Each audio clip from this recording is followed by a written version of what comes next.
Good afternoon.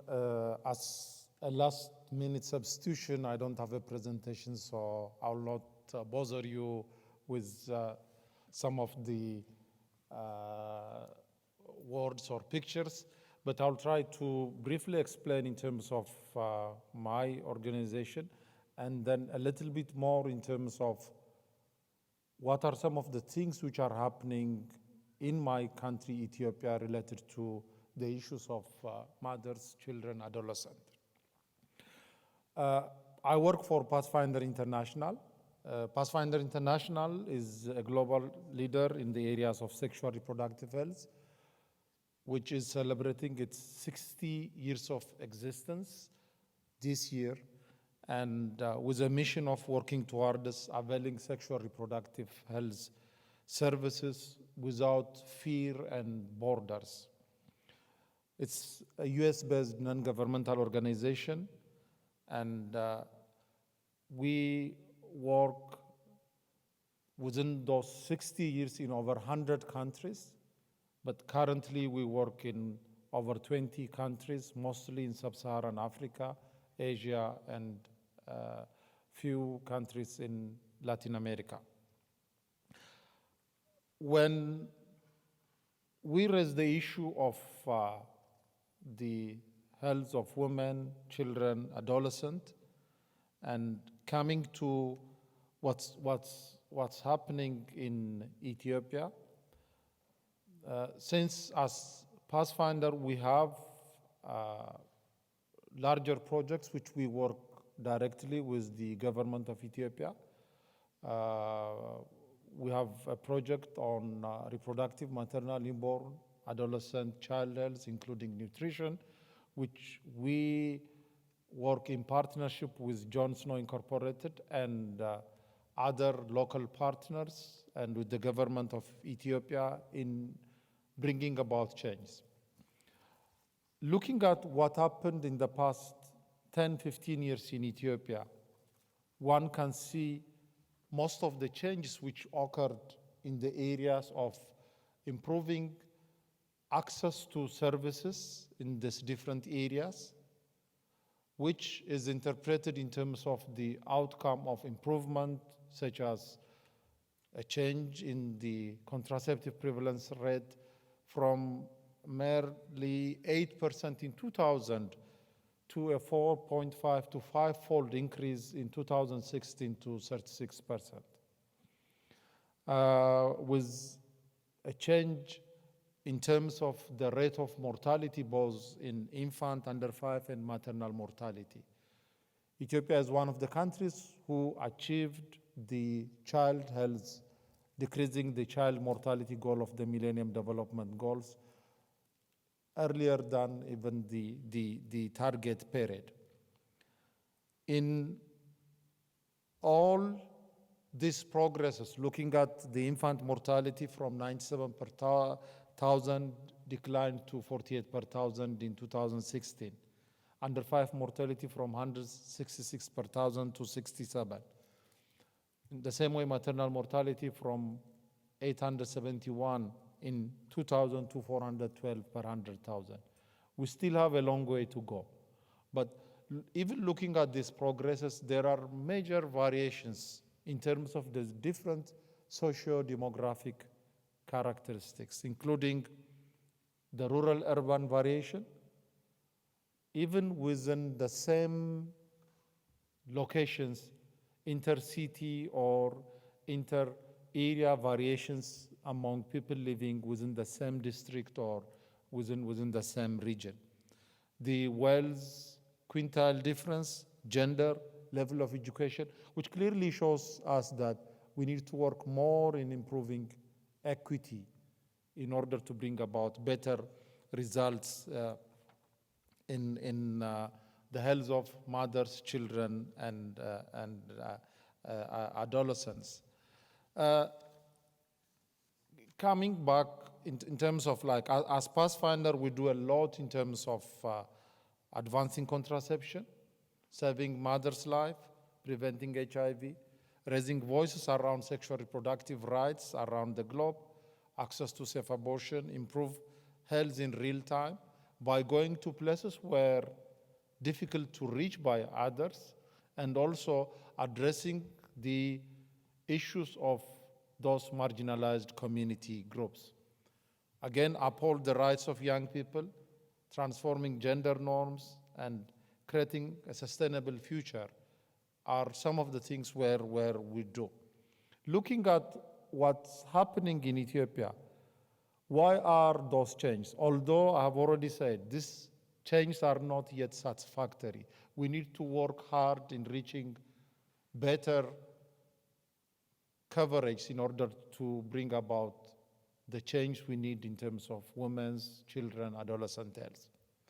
One important area which we see is the whole issue of the political will and also government leadership.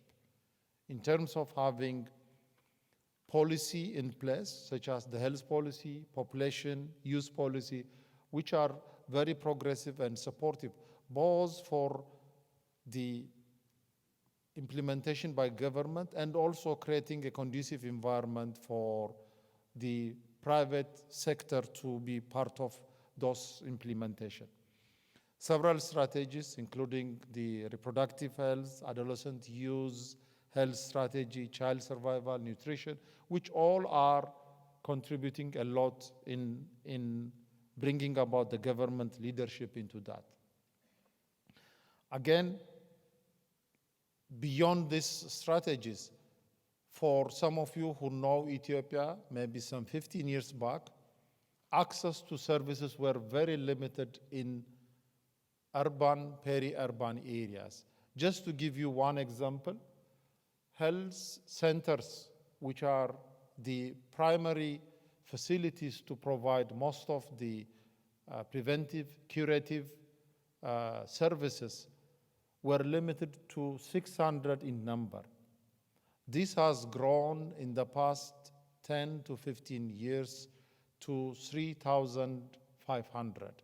And as you can see, more access, expansion to services is helpful in terms of like bringing the services down to the community rather than traveling long distances to get even the simple preventive services by the community. Again, the generous donor support is also another contributing factor. The whole issue of coordination and partnership forums, starting from the health, the donors forum for health, population, nutrition group at the national level to several technical working groups. Recently, there is a way of bringing most of the technical working groups together as reproductive, maternal, newborn, child, adolescent, health, and nutrition working group. In each of them, they can have the specific technical areas, but bringing both government, that means the health sector and other sectors which are very important in doing some of the components within that, and also partners, both private, for-profit, and non-profit group together is helping a lot in terms of that.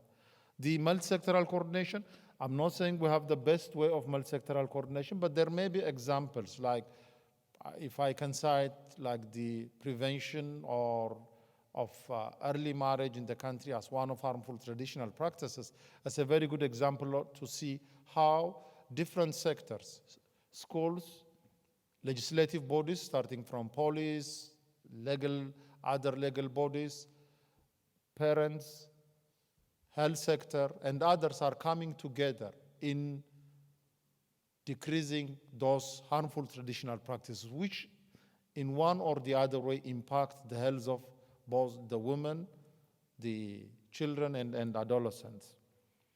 Again, the ministry has established what it's called the Research Advisory Council in terms of reproductive, maternal, newborn, child health, adolescent health, and nutrition to see what evidence generation is needed, what's already there from secondary data, what gaps are there, which of those data can help in terms of improving program activities and also bringing about a change.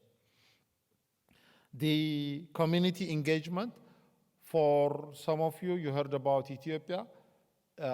One major problem for most of us in the community, civil society groups is we start project activities specifically using volunteers at the community level.